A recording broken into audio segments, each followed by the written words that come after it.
opportunity to still seek a grant funding from King County. And what we're thinking, Jim Morgan and I are kicking a couple ideas around, but one seemed viable, and if there's feedback, certainly welcome that, is to look at how can we incorporate recreational amenities into the levee design. That seems to be a component that's missing, so we think this might be an opportunity to seek some funding to make sure that the recreational opportunities and amenities are present during the design.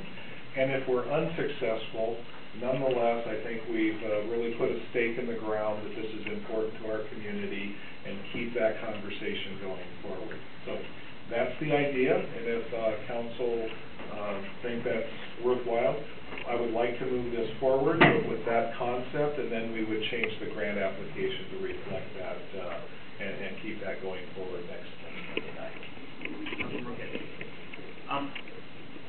So the right bank levee, are they still going to improve it as a levee? Or because the understanding was that they wanted to kind of remove it or lower it so that the park could flood during flood season.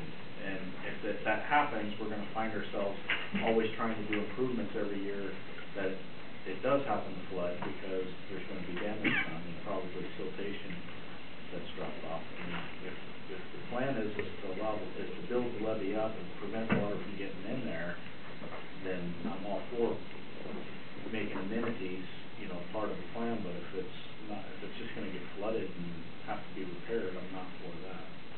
Well, and I want to be real clear, it took me a while to get this straight in my mind. So the right bank levee, as King County describes it, think of looking south towards Tacoma.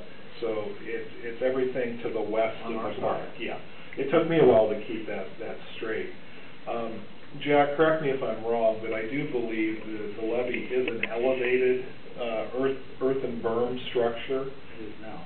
Yes, so there's opportunity, I think, to make sure that what is present, we can maintain some recreational focus. And I have done just some very preliminary research, but there are flood resistant type of amenities that could be built in to that area that would be below the earthen berm. And so I think that's the type of amenities we would want to explore to see what's possible. Or for the restroom, maybe that gets built outside of the area that would be containing the floodwaters, or it could be incorporated into the design itself and it becomes a hard structure that's part of the levee itself. So that's the type of thinking that we're wanting to explore. I mean, I'm certainly for benches and stuff along the levee and using the levee as a hiking trail, in addition to being the levee. People walk on it now. It'd be nice to have a place for people when they get tired, or if they just want to sit and watch the river flow, watch the ducks fly up and down. It'd be nice to just have something there for them to sit on that's well constructed and durable.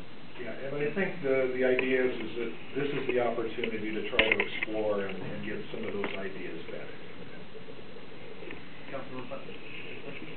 Yeah, if you look down in Sumner, they've got some facilities on the water side of the levee along there that are no structures that black out floodwater, nothing that's damaged by floodwater, but for instance, improved trails that they just go up and sweep the sand off flood over it.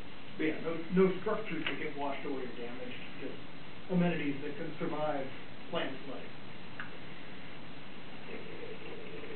Other questions from council?